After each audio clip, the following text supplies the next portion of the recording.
से बोलिए सरस्वती मैया की। अभी अखने आप सब सुन रहल छी मैथिली स्टार म्यूजिक के गुप्ता म्यूजिक स्टूडियो कसमा मरार। गुप्ता म्यूजिक स्टूडियो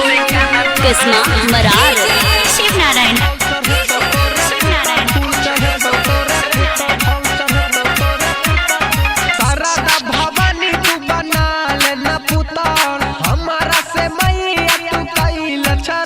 फल चढ़ेतो तोरे पुतर फूल चढ़ेतो तोरे पुतर फल चढ़ेतो तोरे पुतर फूल चढ़ेतो तोरे पुतर शारदा भवानी तू बना लेना पुतर हमारा से मैया तू कइल छरुसल फल चढ़ेतो तोरे पुतर फूल चढ़ेतो तोरे पुतर फल चढ़ेतो तोरे पुतर फूल चढ़ेतो तोरे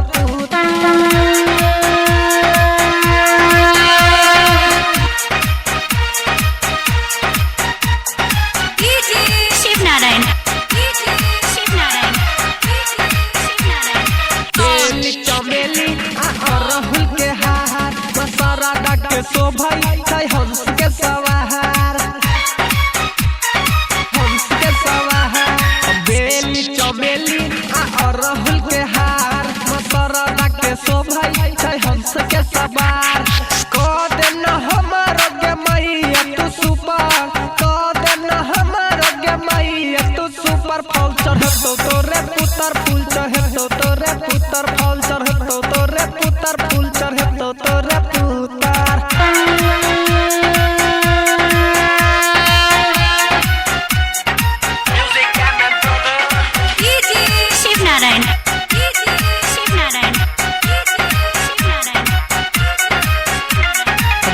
सरस्वती हमें लिया दुआर सुन लेना मैं गई तू बेटा के पुकार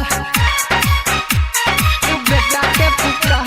हमारी सरस्वती हमें लिया दुआर सुन लेना मैं गई तू बेटा के पुकार कला जोरी खार चौराई कर रविंदर कला जोरी खार चौराई कर रविंदर फल चढ़तो तोरे पुतर फूल चढ़तो तोरे पुतर फल चढ़तो तोरे पुतर फूल चढ़तो तोरे पुतर। Maithili star Gupta music studio कसमा मरार। शिव नारायण दुनिया जहान करे छो गे पुकार कह दे न भगतन के किस्मत सुधार